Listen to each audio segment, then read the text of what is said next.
did I?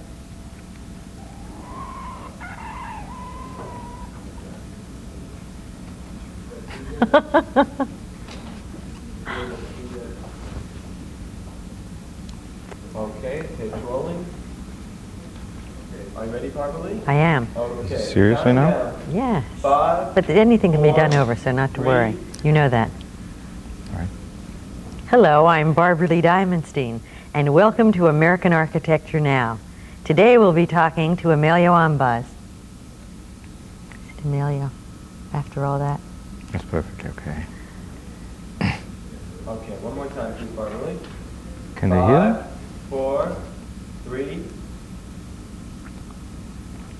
Hello, I'm Barbara Lee Diamonstein, and welcome to American Architecture Now. Today we'll be talking to Emilio Ambasz.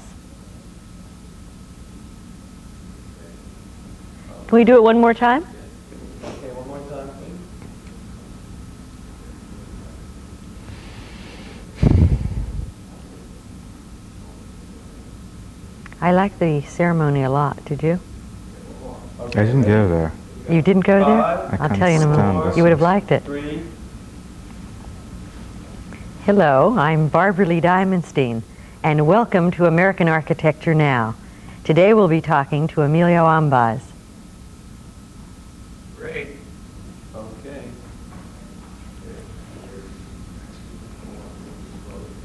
You want to do The opener first. Okay. You can do. Can you do all 4 of them the way you did last time? It was an excellent service, and the minister was superb. He had this loud voice, and he turns out to be the son of Senator Church. No, we don't need that. We need the other 4. He has all of them together already. But I thought you were doing all 4 because he never shifts them fast enough.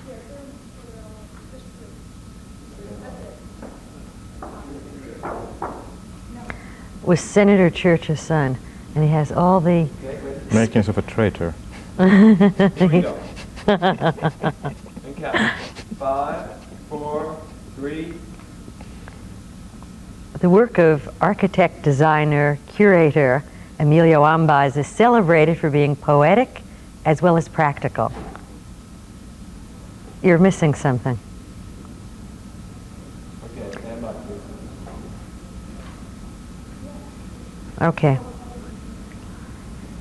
I see. Okay? Yes. Okay, here we go. 5, 4, 3. The work of architect, designer, curator Emilio Ambasz is celebrated for being poetic as well as practical. Called an inspired pragmatist, his buildings draw on sources natural and technological, ancient and futuristic. A very warm welcome to you, Emilio. Thank you. Thank you. Okay, one more time,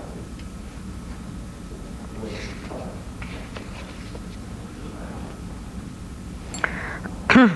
Ready, Steve? Okay, Rich, here we go. 5, 4, 3. The work of architect, designer, curator Emilio Ambasz is celebrated for being poetic as well as practical.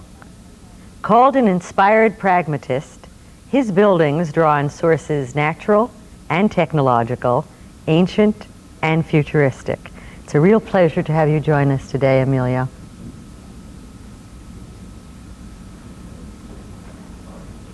Okay, that was good. How about the closer? Okay, let's get the closing ready. Ready? Ready? Okay. And count. 5, 4, 3. That's what I'm counting on.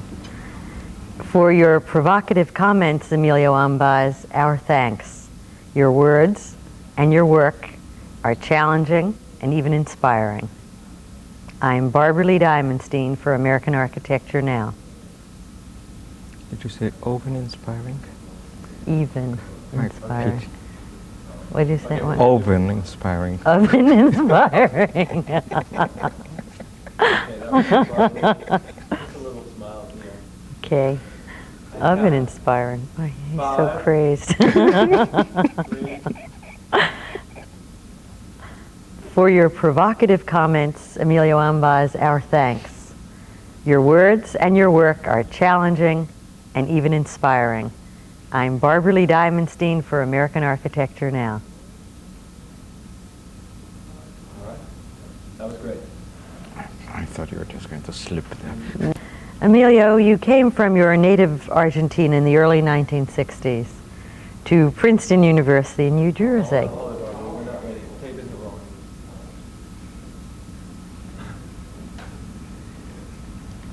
Okay, we ready? Mm-hmm.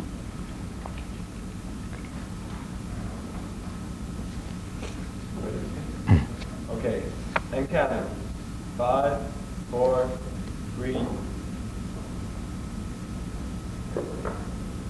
You came from your native Argentina in the early 1960s to Princeton University in New Jersey, where you received a bachelor's degree and a master's degree in architecture in something like 2 years.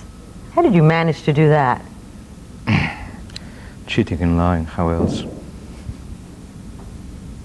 can tell us a little bit more.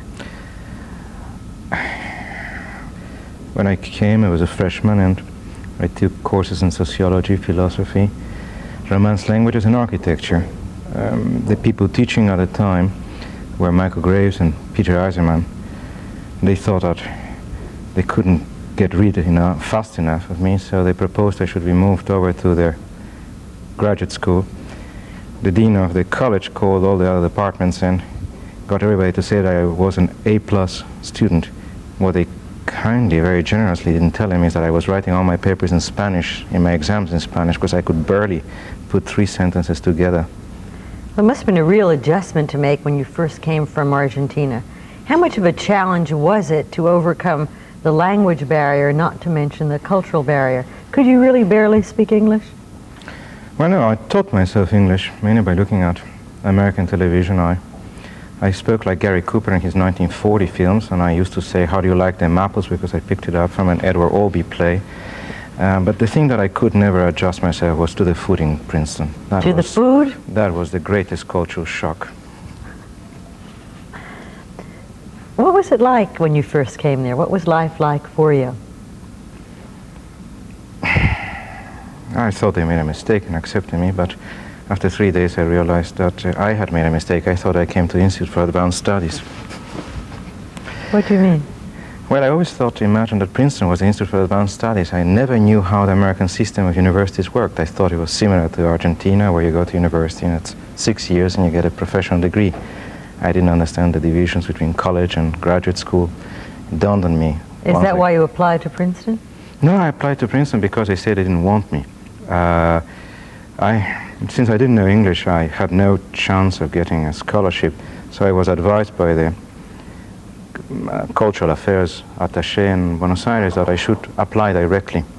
And so I applied to many schools, got applications forms, and Princeton said they didn't want to accept me because I was applying for undergraduate studies. I didn't know exactly what they meant then. And they would be very happy to receive my application once I got a degree from Buenos Aires. And so I got it in that I was going to get there. So I collected every possible question I could imagine they would be asking in the application form they never sent me, and sent it to them. Years later, I met the applications officer, or the admissions officer, and he said that he had never seen anybody with so much nerve, and that may be the reason why they admitted me. Did you know you wanted to study architecture when you first came? Oh yes, I know, since I was 11. And what inspired you to such an act at the age of 11? I used to wake up in the morning an architect. I used to go to bed an architect. I never thought about anything else. Was there a tradition of architecture in your family? Not at all. Not at all. Well, was there a particular individual or institution or circumstance or building that gave you such an idea? No, single-mindedness. Got one idea in my head and never gave room to any other one. But what gave you the idea in the first place?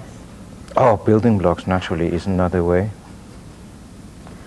Well, it is difficult for a young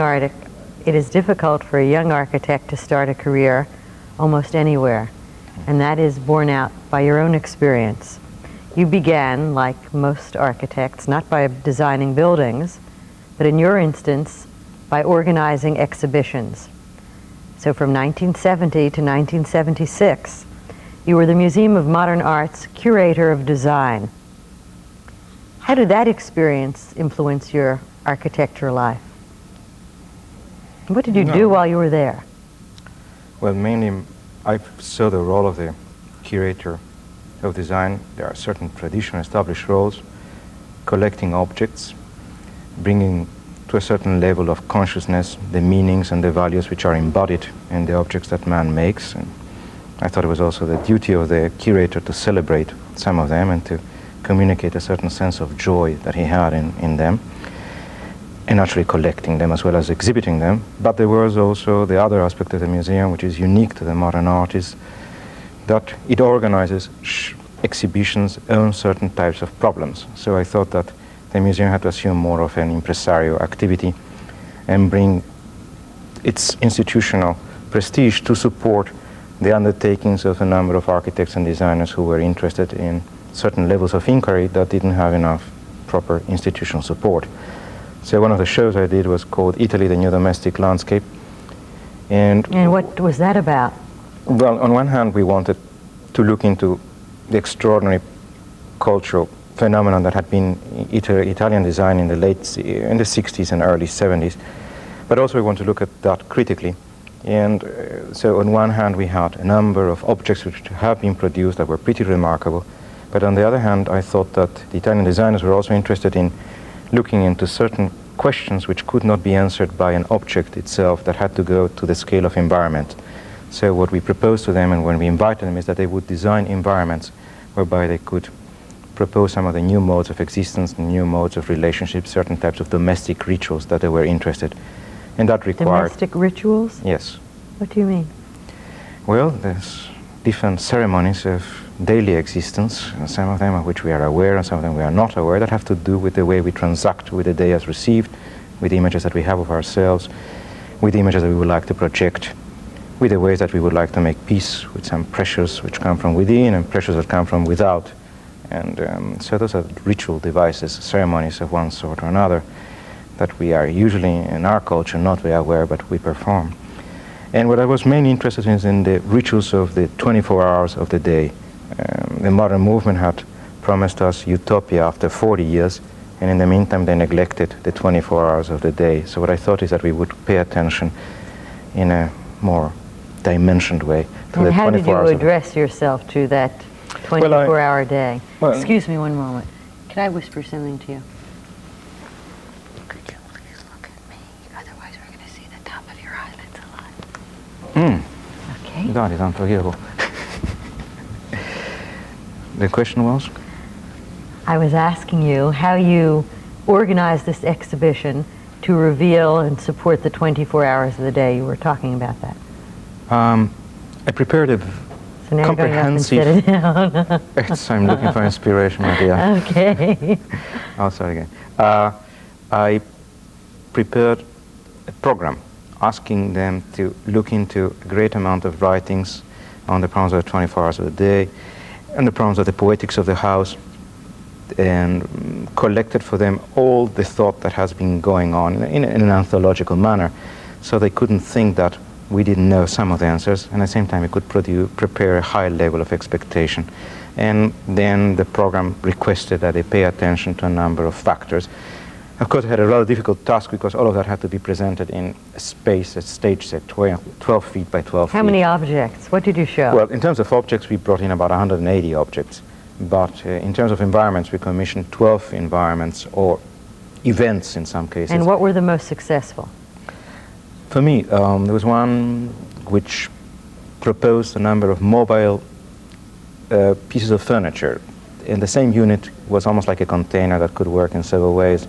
It could be either a place to sit or a place from where to look at the window, and they had casters, and they represented a mode of existence within what European designers think every American exists, which is in a loft space up in Soho. That's the way they imagine all of America existing. So all the units could be combined in different ways. So imagine 12 or 14 of such units, big as walk-in luggage boxes, and they could be moved around and organized in a form in one or another organization. The other one which I thought was quite interesting was a mobile home That was a capsule that could arrive to a place, and the walls would come down, and the thing would open up like an accordion, and there you can exist for a certain amount of time and close it and move to another place. Again, the European idea of the mobile American society. And I guess your idea of American mobility was such that it engendered another idea, or lack of mobility. Perhaps you can tell us about the taxi show. Well, there the idea was that, curiously, taxis represent a very important form of semi-public transportation. In the United States, we discovered 40% of semi-public transportation is done by means of taxis. It's one mode of transportation which is self-financed. It doesn't require public investment. And what we thought is that taxis utilized in urban circumstances were not proper for the type of use. And I prepared a program of what such an urban vehicle would be, demanding in the program that it be the type of vehicle where the taxi driver could open the door for the passenger while he was sitting. The passenger could enter without having to lose their foreheads. They could walk in with their suitcases inside. There would be passive modes of restraint. There would be independent air conditioning systems, and there would be naturally a barrier division. In order to do that, this program was presented to a number of industries, and I insisted on having real working prototypes that the Urban Mass Transit Administration in Washington would have tested. Were any of them successful? Many of them were successful. I think And all which of them were the best? The best in a curious way to me was the one that I think, there were two which were very good. One of them was by Volvo, the Swedish company, and the other one was Alfa Romeo.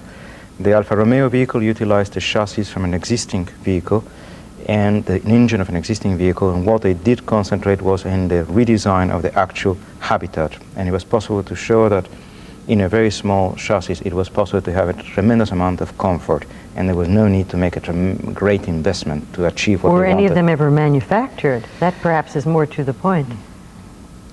Oh, well, I don't know. That's the point. Yes, they were not manufactured because of a number of reasons. I would imagine that one of the reasons they were not manufactured is let me put it the other way. I want to give the answer another way.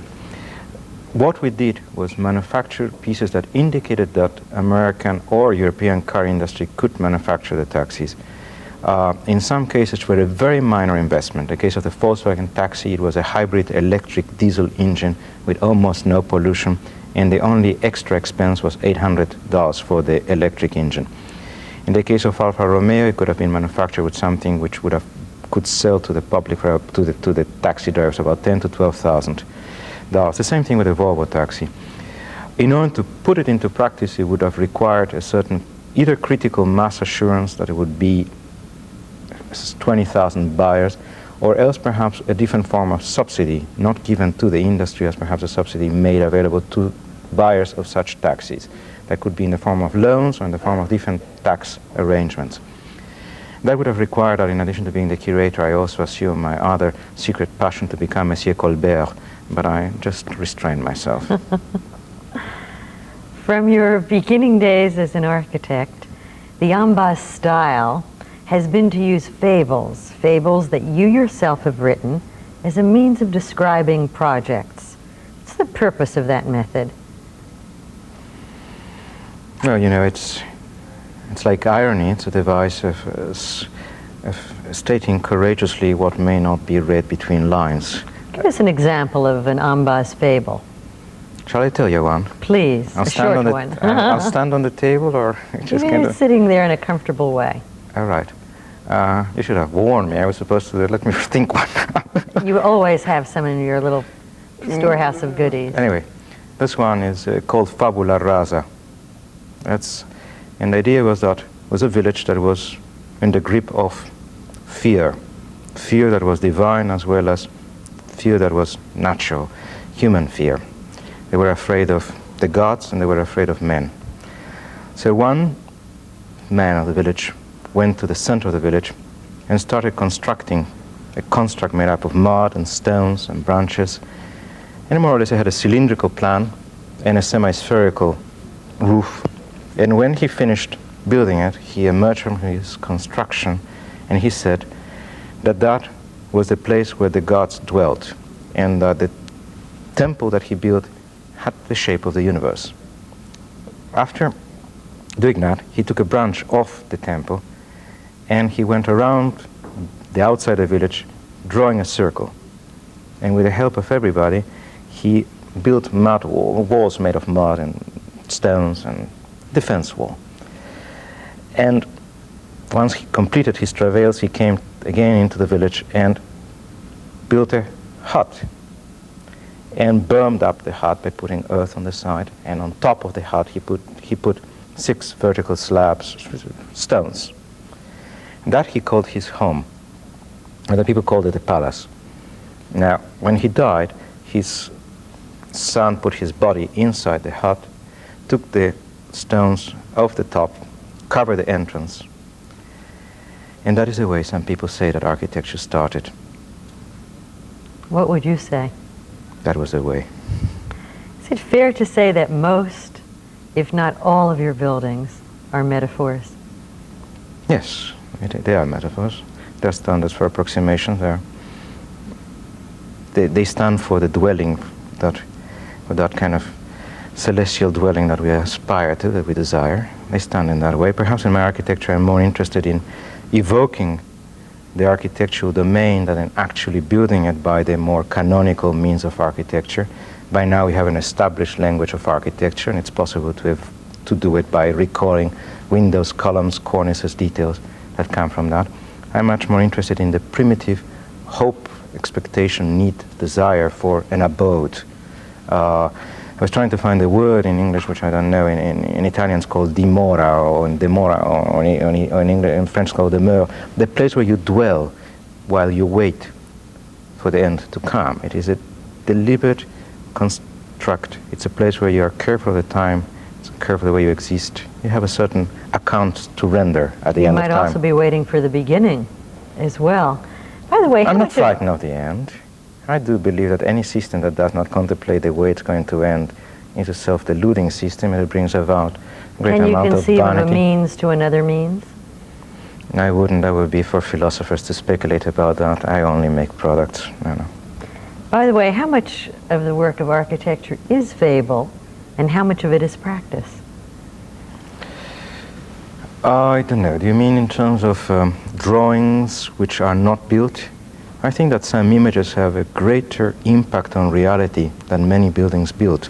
For example, can you give us an example? Yeah, Miss van der Rohe's designs for the Friedrichstrasse skyscraper had a tremendous influence in the whole work of the modern movement. It has never been built.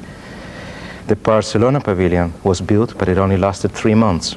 So you have to trust that that thing existed. So there is a building that only lasted 3 months, and it had such an immense influence. I don't think that it has to actually be built. I think that if it's built, it casts a shadow, it does operate on a sensorial level, it adds another level of dimension which is enormously important. However, it is not dramatically important. But it's not that I put in my hands in advance. You said earlier that you decided that you were going to become an architect when you were 11 years old. And another time you said that you received your most important design tools when you were a child of 10. Who gave them to you, and what were they? My goodness. I've been very carefully trying to forget my child. No, I don't know what you mean. It might have been a little set of construction toys, and they were boring as I remember them even then. They were perfectly cut out windows made of cardboard and columns made up of wood, and you just could end up building yourself a house. And my immense passion was how to use the elements to make something completely against the nature of what the toy dictated. And so what did you end up making then? Towers or airplanes or many other things, so the windows had to double as wings. The perversion of the material is the only way you can actually create a new work of. Another cryptic phrase of yours is the declaration that you're not interested in recovery, but in discovery. What do you mean by that statement? Well, I have to give the context of what I mean is that many architects, my beloved colleagues, are many of them engaged into an operation of recovery, the memory of architecture. As you know, in the modern movement, it was started on the assumption a new man would come about, and therefore the new man could not remember the history of architecture. So in the 40 or 50 years that this movement lasted, in our hope for arriving to that magnificent domain that we were promised, we neglected, in all cases, all the lessons of history. Now, at present, many of them are interested in a recovery of that. Now, I find it a necessary recovery of the memories of architecture. That is important, but I think it's more important the experiences, the attitudes, some of the values of that. I believe very much that, as I said before, we neglected the 24 hours of the day, and therefore we neglected the sensorial material of which the 24 hours are made. And I think that the people engaged in recovery are interested in recovering a sensorial quality that architecture once had in its form of ornaments or decoration. The way they go about that, I think it's rather too simple-minded and too academic. They recover fragments from history and they hang them up as if it were by means of Scotch tape. Regrettably, it is proven that it will dry up in 4 or 5 years and it will fall with a sound that there will be very few people around to hear. I'm sorry, Paul Goldberger, however. What I'm interested in the invention of ornaments which are connected with a new type of structure, and by structure I do not mean the built structure, but the theoretical structure of the building. There is a need for ornament, I have absolutely no doubt about that. In some ways your work is more theoretical than that of most architects. You talk of myths and fantasies, of private worlds and inner desires. But there's another aspect of it that is very direct and very solid. What do you think, or how would you best describe the work that you do? Well, as I'm sure the public can look at the slides which are being projected in this moment, what I do is so essential, so not reductive as much as it is essential. I by all means try to go to a certain type of statement in which, as I said before, I can evoke the feeling of the roof, the entrance, the approach to the house, by utilizing sometimes non-traditional elements. If I have to indicate an entrance, I would rather use 2 bales of hay.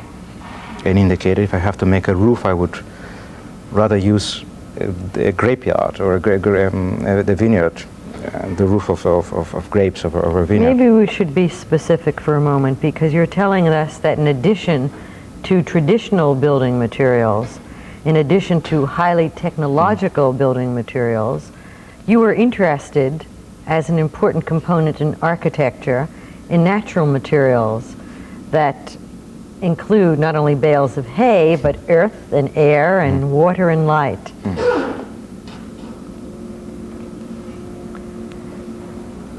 You made reference also to using a grapevine. In fact, you did that very thing. Would you tell us about your solution for low-cost housing that you did for the community of grape growers in California? It was a group of 9 families, and they bought, with state help, land which was not very good for grape growing. However, they came to University of Southern California, discussed with some people how they could actually cultivate their grapes in a better way, and someone there who knew me and remembered I had once mentioned how marvelous it is to exist under the grapeyards of southern France and southern Italy, which grow about 10, 12 feet above the ground on strings of wires. And then the grapes hang and the leaves cover up the grapes and they cast a very nice shadow. I proposed in the case of these 9 families that in reality they plant their grapes in the same way, columns that would support a grid of wires, and once the grapes grow they would have a roof over their head, and that they move under such roof their traditional houses, which were trailer houses. And what I did in order to define their own territories, I defined their territory by means of hedges. So when the hedges grew, they would have their own garden. Within the garden would sit their trailer house, and above that would pass the grapeyard. That was one way in which it was possible to achieve a definition of architecture by utilizing natural materials. I also felt they needed a chapel, so the chapel was created by excavating the earth until we reached the water level, and once we found the water level, we put in the cross in there. And since the water level changes often, I hoped that they would have to constantly change the position of the cross. A certain amount of instability would assure the perpetuity of the church. Your fascination with the idea of excavation and subterranean life has influenced a number of projects that you've done, including large underground houses in Spain and in Belgium as well. Can you tell us something about this fascination of yours and what prompted your interest in underground solutions? Well, you know, I make very few underground houses. The only underground house is the one in Cordova, and it's not underground. It's a house which has a roof covered with 3 feet of earth, but it looks onto a patio. And the patio is open sky patio. And the traditional Spanish house does not have windows. I mean, the southern Spanish house has no windows. They look onto a patio. So in this case, they're looking onto the patio. The fact that the house is below ground is in no way perceivable, either experientially or culturally, by the inhabitants, because they are in a normal Spanish patio house. In most other cases, what I do is I build above ground. I assure you of that. It's cheaper and it's many times drier. And what I do is I berm up the earth on several sides. Describe what a berm is and how you use it. Well, imagine that I build a normal house with 4 sides. The one side that is oriented towards the sun, that will not get covered, but the other 3 sides, especially the one to the north, and the roof, I just start piling earth against the walls, and on the roof, at least 4 inches of earth, and that has a number of great advantages. Number one, you don't have problems with insulation. You don't have to spend into finishing, outside finishes for the house. But the important thing is that you can keep the temperature of the house throughout the year at approximately at the same temperature, 68 to 70 degrees. You don't have the house and the garden, a garden and a house. You have both things together in one. What about windows? Well, the windows are on the open side that looks to the south. So there are windows. It's a normal house. You wouldn't know that you're in any other house, except that the back is inaccessible. And in many cases, even with normal houses, it makes sense not to have windows on the north side. It's a place where wind will come in. In some ways, it sounds like a very large and functional earth sculpture. You can say it is like that. You may also say that I'm terribly inspired by the great highway system of America with all those berms that support bridges. In any way you want, I would say that it's perhaps because I'm afraid of making architecture in the traditional way, so I'm only having to contend with one facade alone. The other 3 sides and the roof are just taken care of by earth. Are there any other American or foreign forms? You are a highly mobile unit yourself, that are recurring themes or influences in your own architecture, other than the highway system? The highway system is slightly facetious, as you well know. No. I think I'm interested in high technology, or what can be again done with high technology. I've done projects utilizing high technology that would be like the other pole of the vineyard for the grape growers in Southern California. Now, what I do is I would imagine I come to a place like Spain and I listen to the land, and that's the reason I did a house, which in Spain I think is not a bad interpretation of the spirit of the land, or the spirit of the tradition of southern Spain. Some things of the memories of the Arabs that were once there. I would imagine if I go to another country, I hope I would listen to the spirits of the land. No matter what the locale, how do you see the relationship of the landscape to the building? You know, I feel I'm an intruder in the landscape in all cases, so I think that a certain pact of reconciliation has to be established. What I would like in some way to do is that, as I said before, there not be a chance to separate the landscape from the house, that there be an integral situation, that in some way the landscape assume the role of being receiving,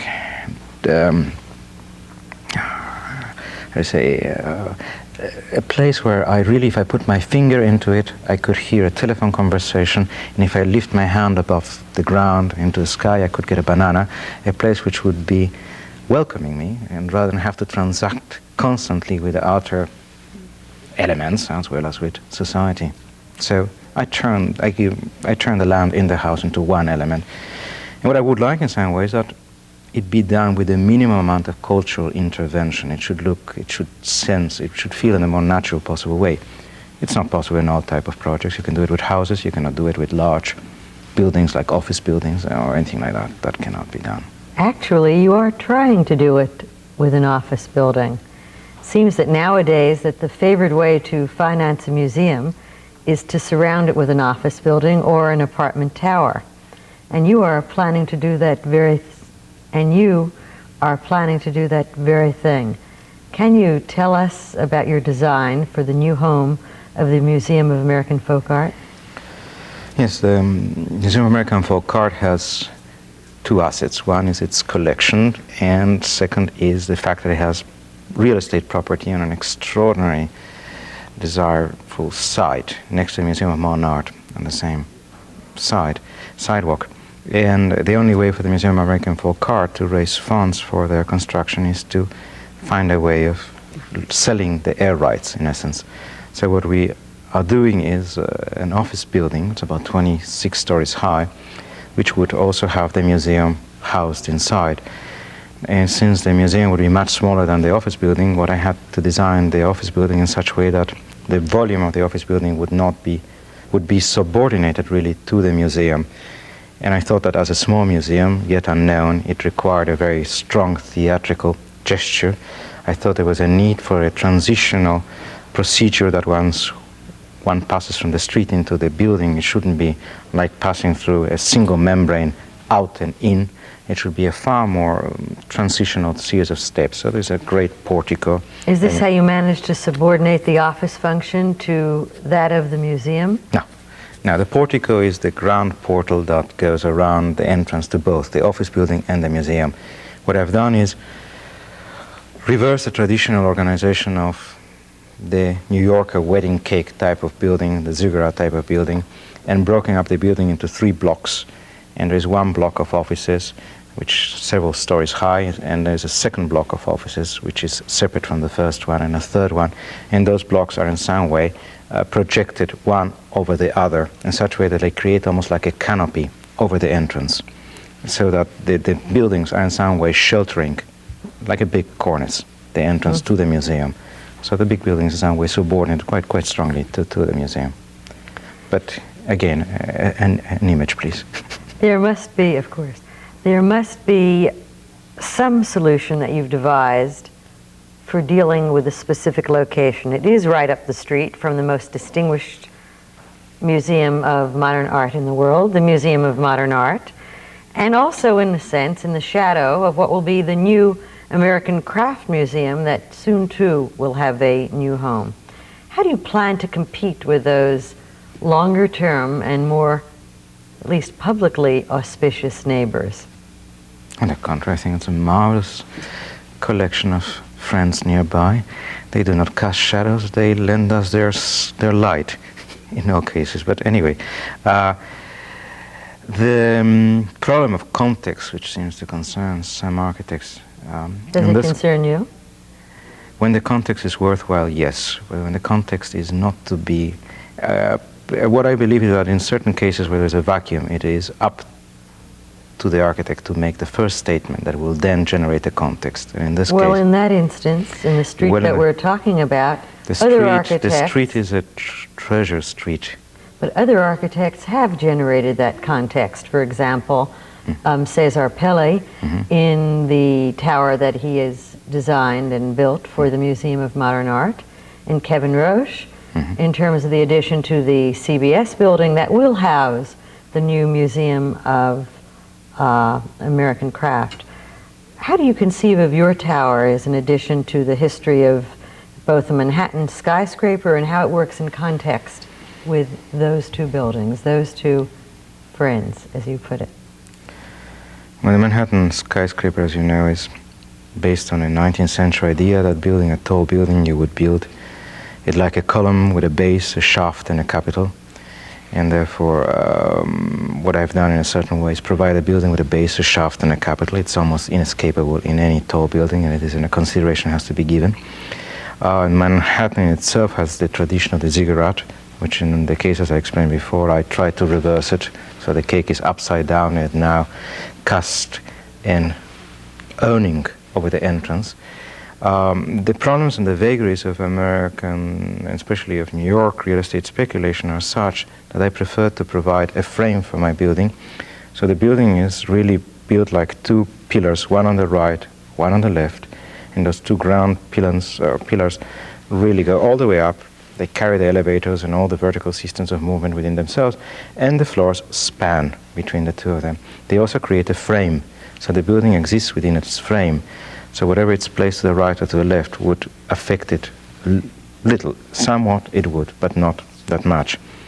I think that the contribution to the context may be given by being, first of all, an integral entity unto itself, which is quite important with an architectural identity, which doesn't come from borrowing reflections from the sky in different forms or another, and it doesn't come from appealing too much to memory. I believe that you could have on such a short street 3 or 4 words well said, that the meaning that will arise from them, as well as the contradictions, are the things to observe. If there are contradictions, there will be irony, and I'm all for irony. What are the contradictions you envision? I just want to know that how polite are you to these friends of yours? I am as polite as a hermetically non-aggressive individual. What does that mean, Emilio? It means that in some way I believe that the building to my side, the ABC building, is a completely negligible piece of construction, and therefore the only way we can deal with that is ignore it and let its 20 years of tax-sheltered existence go by, and we will hope for something else. And how about the other sides? You're surrounded on other sides as well. On the other side, I've tried by all means to help the people in the Museum of Art Tower to live a private existence by offering them a blind wall, lest the people who use our building come to pry into their apartments at 9 in the morning or something like that. So although we could have views towards them, I've deliberately chosen to have the views of my building to the north and to the south, and not to the east, where they would be really intruding into the privacy of the other building.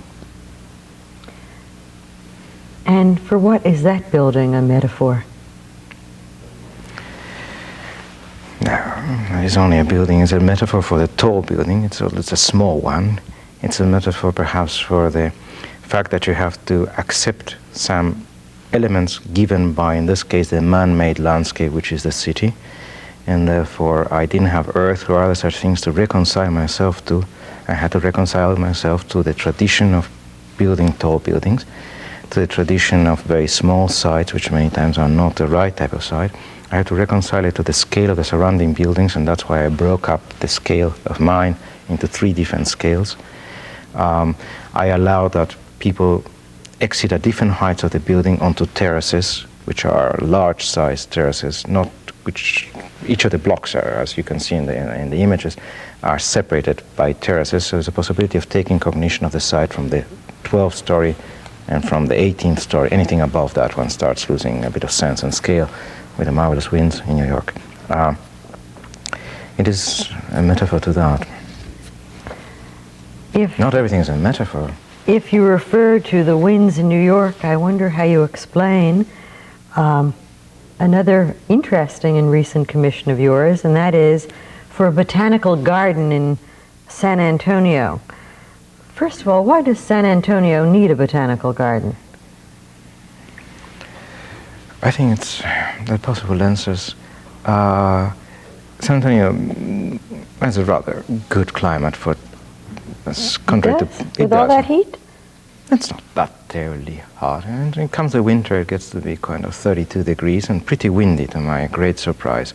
I do imagine that they do have a longing for plants, which in this case would exist almost like a magic place. I think that more than a botanical garden, we are talking about a place where plants could provide a certain degree of serenity and pleasure, which is always associated with gardens. If they have to be presented in this encyclopedic manner, well, let it be. But I think that the hope is that of providing a notion of an enchanted garden. And San Antonio has some advantages over other places. You can grow plants in San Antonio without a need of the tremendous amount of glass coverage that you would need in other cases. So rather than having a cover, a container, which would be all of glass, you could even just have a roof of glass, and that may be enough. But I think that the hope is more than anything else is that of an enchanted garden. Sometimes I think there's another part of that, which is the notion that there are no great collections of southern plants of the south of the United States. And that would be a place where some of those South or southwest, or both? southwest is a location for them, but the South United States there is no great encyclopedic collection, so the hope is that San Antonio could organize such a collection. There's one in Arizona, a great outdoor. It's an outdoor situation. In this case, they are interested in almost going even to prehistorical type of plants. And that, I think, it's a legitimate type of concern. How do you find prehistorical types of plants? I leave it to the curators. Actually, you have described yourself in the past as being a gardener as well. What does that mean? It means perhaps that I envy seeds more than anything else. When I make a product, I have to design it, build a prototype, then it has to be dimensioned, then it has to be engineered, then we have to build the tools, the dies, and the tools have to have the shape of that. And a great amount of effort goes into that. With a seed, you have a different situation. The seed has the memory of everything it is to become, and it doesn't have to go through all the travails of the tool maker. So perhaps in that sense, I have said I'm a gardener.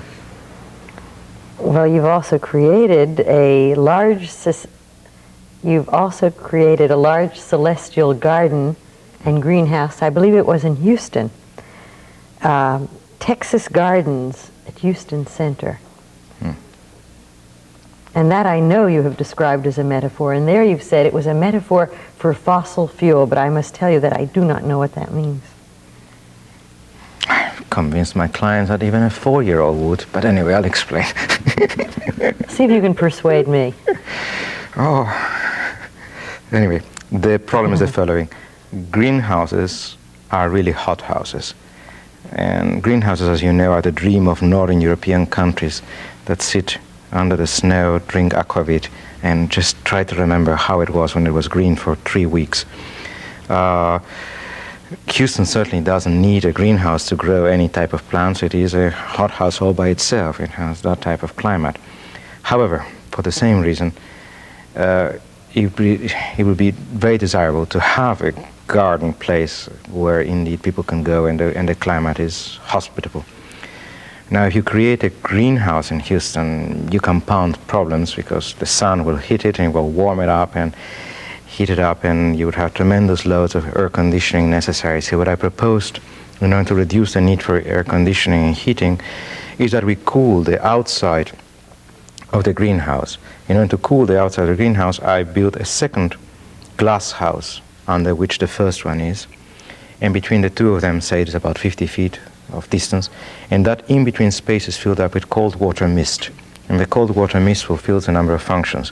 1, it will diffuse the sun. 2, it will cool the greenhouse underneath.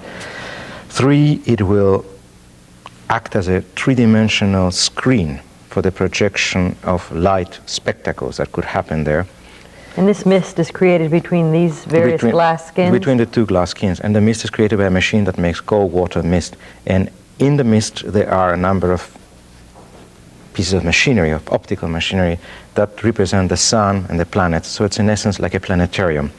The mist has also the effect of breaking up the light in such a diffracted way that you get rainbows constantly, almost for the same price. So you have on one side the sun, underneath the trees, and on the bottom of this I have a pit, and in the pit there is fire, naturally, real fire, courtesy of the gas company. But with the sun and the plants, what you have is the history, in essence, of how it all started. Fuel. It all started with the sun. And the plants came later, and they died, and they are now Well, that is not only a of a mile fable in and a somebody else's metaphor. car. It also combines your need for the theatrical gesture. That's the way architecture started. And how does it progress? For example, how do you apply those components to something that is as specific and at least must be as carefully defined as it sounds, and that is the Schlumberger Engineering Research Laboratory? How do you bring drama to that on its exterior? Well, sometimes in a very silent place, just a sketch of a smile can reverberate throughout. That is more persuasive as a word, I suspect, than as a building. How did you do that? Well, as anybody who's looking at the slides in this moment can appreciate, the site allowed it a little bit. It was a relatively flat site with a certain decline. The main idea was that the research laboratory had to attract a number of bright and imaginative engineers, and the hope was that rather than providing with the institutional type of building, we would try to provide them with something that is conducive to conversation, discussion, even a certain degree of exasperation, and it was assumed that a collegiate type of atmosphere was not out of place. And to do it, what I did is I dammed a very small line of water that existed on the site to create a pond, a rather large pond, and I separated all the functions of the laboratory into actual research laboratories themselves, administration buildings, restaurant, cafeteria, gymnasium, made several buildings out of them, proposed that it be built around this pond, and that, again, earth be bermed up on 3 of their sides and on the roof, and that the only side left open with glass would be the one looking onto the pond and looking at each other. So it creates almost like a village type of, small village type of atmosphere with a pond in the center. There's plants that grow, and you can either drive in the periphery and leave your car in the periphery, or walk from one place to another. Austin is, in this case, the location has a rather good climate, so it's a very pleasant situation. And I am only waiting for Newton to sit down under a tree. By the way, what sort of spaces have you designed for yourself over the years? How do you live? No comment. How do you live, Emilio? No answer. You don't want to tell us what you've designed for yourself? No answer. Well, I just wondered if what you designed for yourself represented the central ideas of your work, or is it a more conventional way of living? No chance. No chance of what? You'll have to cut out the tape, because I'm not going to answer. You're not answering this under any circumstance. The point is you live like all the rest of these other guys. Out of boxes, I'm sure. Mm-hmm. You could tell all, boxes on the floor. Is it? Your lips are sealed. Well, what's the ideal house? I don't know. That type of statement is, as you know, is a meaningless one. You, in no case, can have it. I would imagine that the ideal house would be the cranium, if one were at peace with that. And the ideal client? Oh, I imagine the success of 15 minutes of seduction. At least we know with what you are preoccupied, but there is one problem with which architects have been preoccupied for much of history. Clients. And that is, sorry? Clients. Yes. Actually, I was going to say the difference between the inside and the outside of a building. But as an architect and as a designer, how do you see the relationship between the inside and the outside? As you know,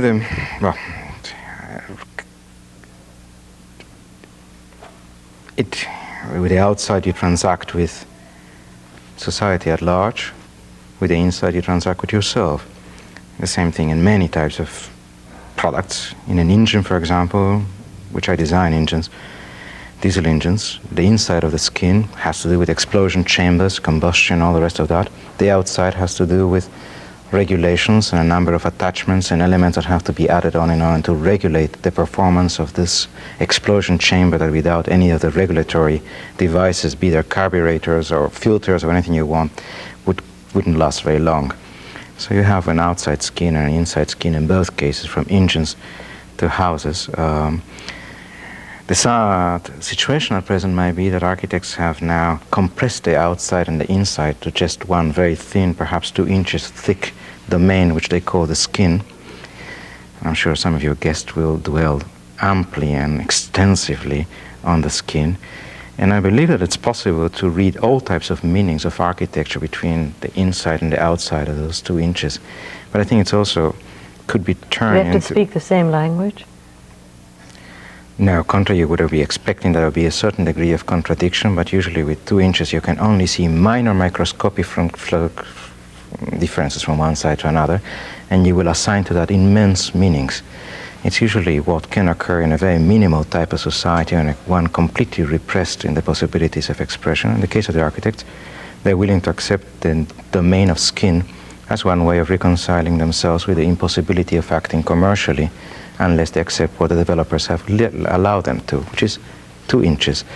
So I imagine that we are going to have interior architects and exterior architects, and there will be cards exchanged which say so-and-so architect or so-and-so chamisier. And what will your card say? Now it will be just a bundle of earth. We will disgregate in your hands as you receive it. You mentioned that you are engaged in the designing of diesel engines. Mm-hmm. You do that as the chief design consultant for the Cummins Engine Company in Columbus, Indiana, a company in a town noted for its devotion to the excellence of architecture.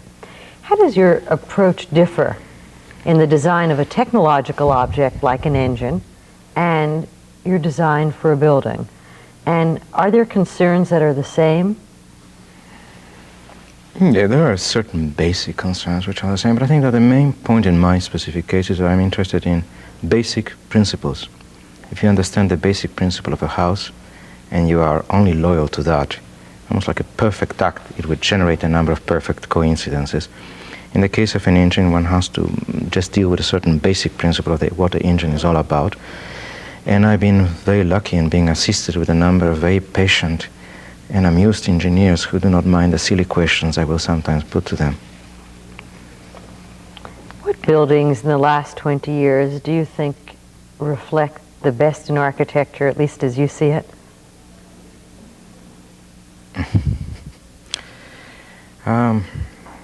It's a hard question. 20 last years, why? That's a very strange cutoff point. 50 years.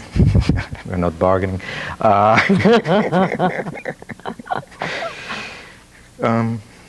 think that the Farnsworth house is like the expression of the perfect abode and the perfect roof with the floor completely separated, from the ground so as not to be soiled by that. I think it is the type of universal space that allows everything to happen. It suffers of having neglected its context in terms of sun orientations and many things like that. It is a conceit of the mind, but I think that culture is usually a conceit of the mind, and that I think is a high expression of culture. Other houses that in some way could have moved me like that, places, I don't know, perhaps barragans, fountains. Those are places where there are absent presences, which have give you the feeling that they have been there a minute before you arrived. And they have a very dramatic, theatrical quality then, which I'm very interested in. What architects or periods in architecture have been most influential for your work? Or inspiring? No, since I think it's a pre-Adamic period, it's the only area I'm interested in. Sometimes I have a feeling that I would like to do the architecture which would be architecture for the last inhabitant of our culture and for the first one of the culture which is to come. I don't think that I'm terribly interested consciously in periods of architecture. Subconsciously, yes, I think that I do have, after all, acquired a métier by looking at architecture, and therefore I'm part of the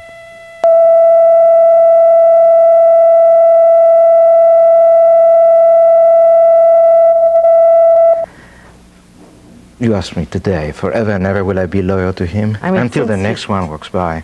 Well, it's sort of interesting considering the fact that here you are in many ways a protege of the Museum of Modern Art.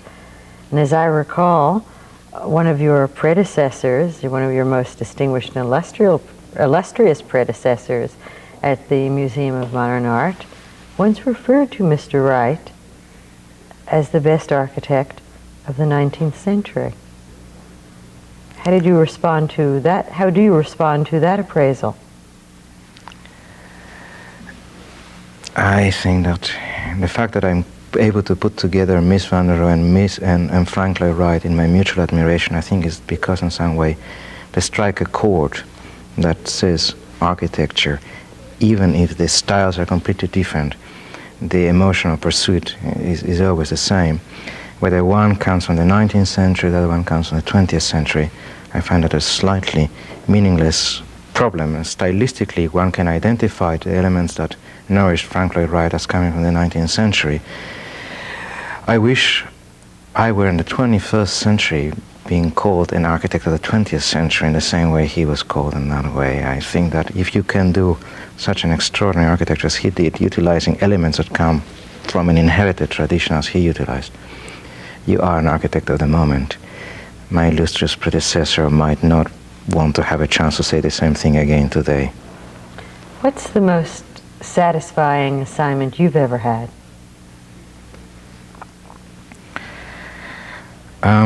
I think the house in Córdoba. The house in Córdoba. This house we were talking before, the one which has the roof covered with earth and looks into a patio and has two walls looking. So I think it's the quintessential type of house in a certain way, because perhaps the idea came out right, or at least I feel in that way. That's why I felt it satisfying. Else it isn't satisfying. One has peace for a few minutes and then the indifferent Almighty closes its eyes again and starts demanding yet another image.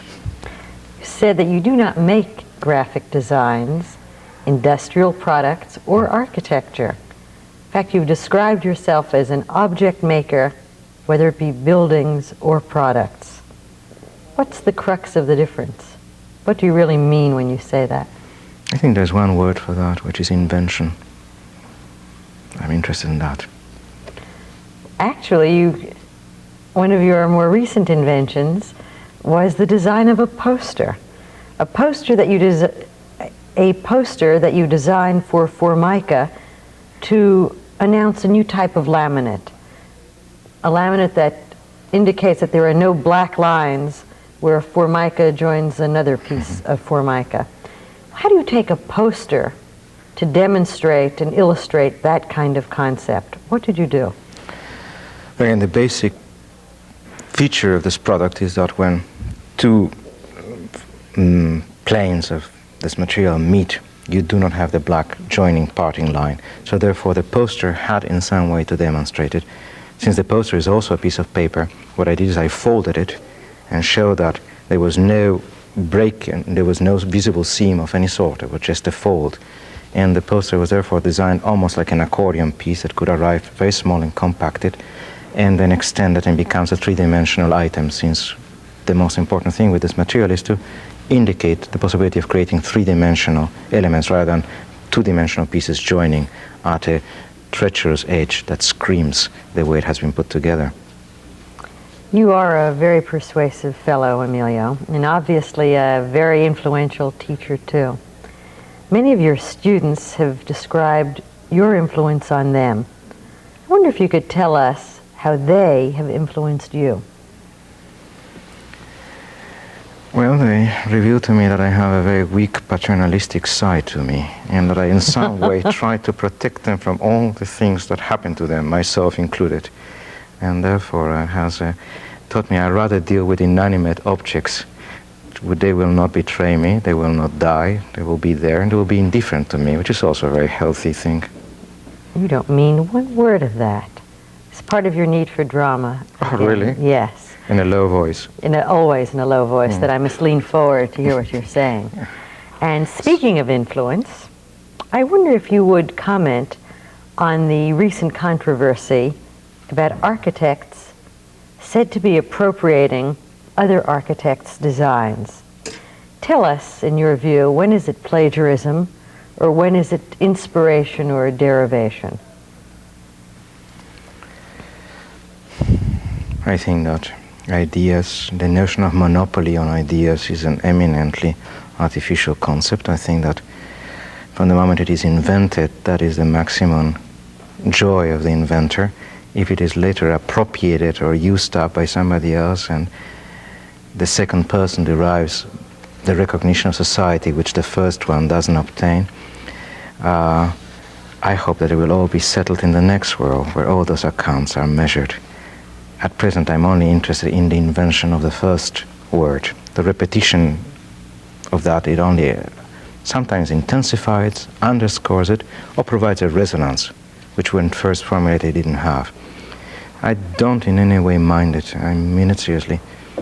I don't know, when I designed the chair design which had movement, I think it was the first chair There have been many other chairs that now have backs that move and seats that tilt. In no case do I ever think for a moment that I am owed anything by the others, just by the people who use my idea. Why don't you tell us about your idea? Among your many interests is the design of lighting and seating, both of which have won many prizes. And one prize-winning design was first for a lumbar chair and now a dorsal chair. Can you describe these designs for us and your special concerns in developing each? Well, specifically, say, for example, the dorsal chair are chairs for people who have to sit for a certain amount of time, and as you know, when you sit for more than 8 minutes, one fidgets, and I'm sure I've done it 3 times to make my point. Some of us work naturally once in a while. And therefore, I wanted a chair that would move together with me. If I lean back, I wanted the back to lean, to tilt back, and if I lean forward over a desk to right, I wanted the whole chair to lean forward with me so that the front edge of the chair wouldn't bite into my thighs and inhibit blood circulation. So I designed a chair that in some way does it without any need for levers or arms. And the main interest in my case was that I wanted a chair that would be like a good friend, that would oppose me a certain amount of resistance, that would not tolerate me leaning in a slumping way, it would react and give an answer back. To the rest of humanity, I thought it would be a chair that would force them into a certain form of exercise. And for people who have to sit working, and since we spend almost a third of our life in many cases sitting, I wanted that chair to be in some way something that is a working instrument one doesn't have to be terribly aware of. In the course of your researches in designing that chair, did you make any especially notable discoveries that you later incorporated into the design? No, on the contrary, all the time. I think that when the chair was conceived, I should say that I worked with a partner on the design of that chair. But what concerned me greatly was that I was very concerned we shouldn't invent a new type of sickness, which would be known as the Ambasz sickness to those that use the chair. So most of our tests had to do with, once the chair was actually in existence, to see that in reality it did what we expected. The discoveries that we had is in reality that people do forget that they're sitting on this chair, contrary to others that have to have levers or arms. This one is completely automatic. There were no other insights. The other insight is that in reality you can make a chair without having to spend too much into mechanisms or into making it look like a value item which is overloaded with certain status meanings. It could be done in a very elegant and graceful way. You were a co-founder of the Institute for Urban Studies, and you've served as the president of the Architectural League of New York. What do you see as the special value and function of architecture-oriented organizations like these? There are many levels of ideas which are in buildings, and curiously, a society expresses itself with its buildings, and many times you can recognize values for a society by the buildings they build. The idea of the Architecture League is eminently to bring to a level of consciousness some of the meanings which are embodied in the buildings that are proposed. Many times be able to expand the values of the culture by being able to analyze them, and many times just to criticize certain things which are being done. You need them on one hand as a chamber for criticism, but to me, though, it's more important of places like the Architecture League. I think that it provides a platform for people who have ideas and hypotheses and can postulate things that they are able to present them. Specifically, as you know, in architecture, like in cinema, you do have to have an angel, somebody who would finance it. It's different from painting or writing.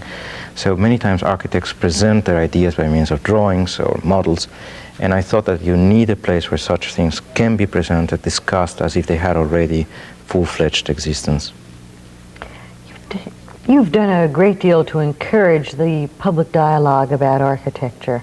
Do you think that it is more active today than it's been in years past? And do you think it's more significant as well? There's a very great amount of attention to architecture, to the quality of daily existence in the home. it is really significant in terms of numbers, as you know, from the amount of books that have been published to the attention that many large mass publications are giving to that. Well, tell us if it's superficial, or does it really create a serious and broader constituency for architecture? This also, I think, is also an improvement in the level of general education of the public. I think it's significant. I think in some way it reflects a certain recognition that that the frontier has been created, that the domain of action has been considerably restricted, that we do dwell in cities, that the possibilities of actions within cities are pretty restricted. In some way I'm frightened because the interest of the interior that people have is perhaps a recognition that is the last degree of freedom that they have, and that is a place where you can enact every type of dream that you have. You can fancy yourself the graceful chatelaine. You can think that you are, I don't know, the dweller of some enchanted or some mysterious place. And the fact that people have taken refuge into the interior and somehow abandoned the hope of acting upon the larger urban scale frightens me. But so that you think that the micro attention of interior design is not the new freedom, but the last freedom. Yeah, you said it very nicely, yes. I think the last freedom will be the sweater. But that's for you. For that I leave for your fashion designers. Oh, thank you very much. Is there such a thing as an architectural spirit of the time? Yes, I would hope so, but I think it cannot be expressed in words. You need an image, and when the image appears, it will grip the heart. And that exists. I think those images are made once in a while. And what's people can been the recognize. most recent image that has been so involving and so engaging?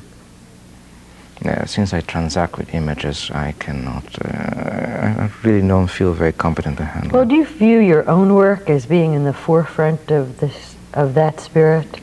Or is it an alternative to I it? truly feel myself in the edge of, I don't know whether to the side or to the front, but truly quite outside of the common ongoing discourse, even the so-called avant-garde discourse that has enough of a constituency. Is that by choice or circumstance? It's by destiny. That's the way it is. That's the way it results. You've said that in the course of reinvention, you've said that in the search for reinvention, the search that the architect must undertake is not so much for sources as for secrets. Can you explain this idea for us? Well, what it was meant is that by sources I meant historical sources, and what I was interested is in not so much in the historical element that denotes or built a window or a door, as I was interested in that which makes a door as a passage, a window as a device to look from one place to another, and that you can do it by utilization of frames or proper mullions or proper ornaments or any type of things that the tradition of architectural culture has created, as well as you can do it by suggesting the feeling that you're looking through a window, by suggesting by that in reality it is through matter that you're obtaining a view of that which is on the other side. So there is no need of actually making a window as such in order to have the possibility of looking through. What I'm interested is in the secret of looking through matter, and the secret of going through matter, and not in the door or in the window. Architecture for me has to do with the way we operate and exist and transact with many things through materials, and not in the fact that we have a device called the door, the frame, the window. What secrets most engage you now? Oh, they wouldn't be if I told you, but I don't want to escape in that way.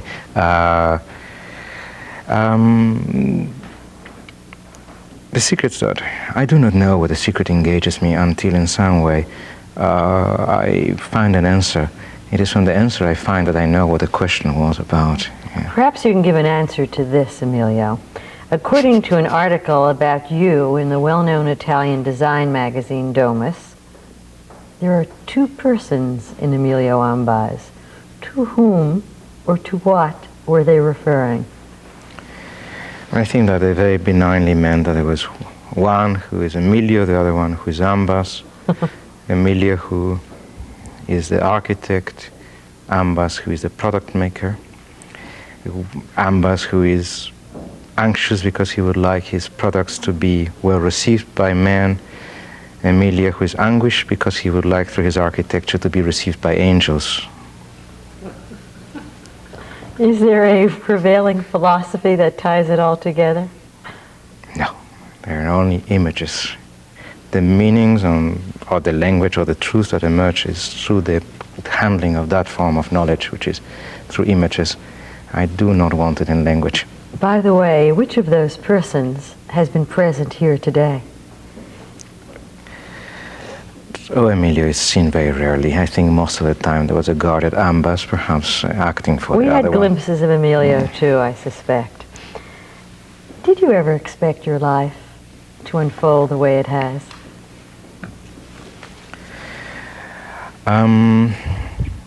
I usually live in dire terror of my making a mistake that will get the whole thing to come unstuck. Don't you think that's the way most people are? Therefore, I know the way it has unfolded. No, I think that in some way I have a messianic, completely maniacal way. I feel that I have a certain destiny that has to be fulfilled. Is this engendered by your Argentine forebears? Well, as you know, that is a hard thing to prove. If it weren't for Mr. Borges, we would have even not properly manufactured memories. No, I think it is engendered by a certain sense that architecture is a very long road, and hopefully one gets better with age. Well, one can only do something with age. It's one of the professions that you rarely get an opportunity to demonstrate what you can do until you have indeed increased age. Well, by that time one may have been so many times that one doesn't remember who one was when one started. That's another risk with that type of trajectory. If you had it to do over again, what would you do otherwise? I would be born the son of a banker. Or a developer. I wouldn't, you're right, you reminded me of something. I would never hang up a shingle that says architect. I would only claim to be a developer and smuggle my architecture under that umbrella. Maybe that's what you're going to end up doing anyway. Anything to do architecture. If there was one project that you could do, if there was one project that you would someday like to do, some secret dream, what would that be? My house. What would that house look like, Emilio? No answer, until the image arrives. You have that image. You have worked out every aspect of that house, both its exterior and its interior. Maybe one of the reasons that you couldn't even reply to that question earlier of how you lived. No, I don't mind living with mysteries. That house is a mystery to me. It is? Mm-hmm. Where is it? In the cranium. Is there anything that we haven't talked about that you think we should have? You've been marvelous. I don't know how you can manage the situation. Because very you're good. such an interesting fellow, my dear. Oh my goodness. I have another question to ask you. Put that down. Just continue to behave for the remaining 5 minutes. Are there any frustrations that you find are particularly associated with the work of an architect? Clients. What would you do without them? I would like to be my own client. And I've been very lucky. I have extraordinary understanding and very enlightened clients. And so I'm really assuming upon me the complaint of the profession without myself being too much of the victim. But you know, I suspect if an architect was his own client, they might be likened to a lawyer who was his own client and has been said to have both a fool as a client and a fool as a lawyer. Don't you think you need that outside give and take, some exchange, or do you really want this passive agreeing soul to ratify your work? No, I think that in many cases the best examples I've seen of architecture came about because of the interaction between a great architect and a remarkable client. That's absolutely true. But what I am interested in is if you institutionalize a practice of architecture, and it has to be done, is that while, for example, with the products I design, I'm able to postulate an idea of what a type of chair I believe should exist and go about and find the means, financial as well as technical, to bring it about. In the case of architecture, the type of housing I believe should be done, the types of places of work I believe should be created. I do need a certain amount of collaboration from the outside, and I don't think I have been endowed with too much patience, and certainly I know I have no tact. Well, you've proved otherwise today, Emilio. Indeed you have. By the way, do you think you've made any or many sacrifices because of your career? Travel so much, you're rarely in one place for any extended period of time. Yes, I have.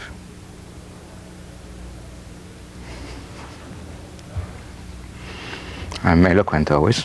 Yes. For your charm, your intelligence, your humor, and your tact. Our special thanks to you, Emilio Ambasz. I'm Barbara Lee Diamonstein for American Architecture Now. Thank you, Emilio. That was wonderful. Thank you. Great time. Thank you. I really did.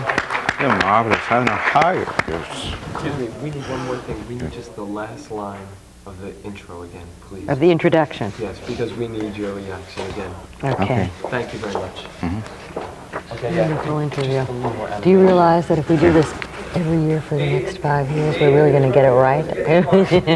No, but today you you're do really very well. You and wonderful. Mars. Wonderful. No, seriously. Wonderful. I was You thinking should all the see time. how you melted away. You would hardly know it's rotten you. You are. The work of architect, designer, curator. Sorry. Okay, anytime, Barbara. Whenever you're ready.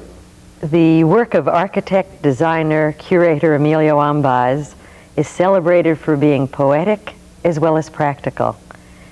Called an inspired pragmatist, his buildings draw on sources natural and technological, ancient and futuristic.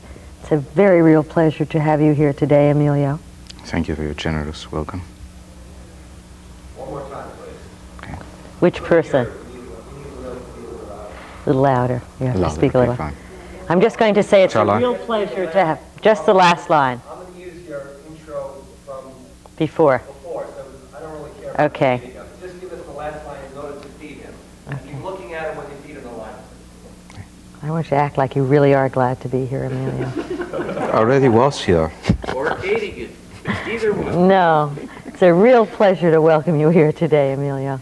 I'm delighted to be here. Fine, stop tape. That's it. Surrender.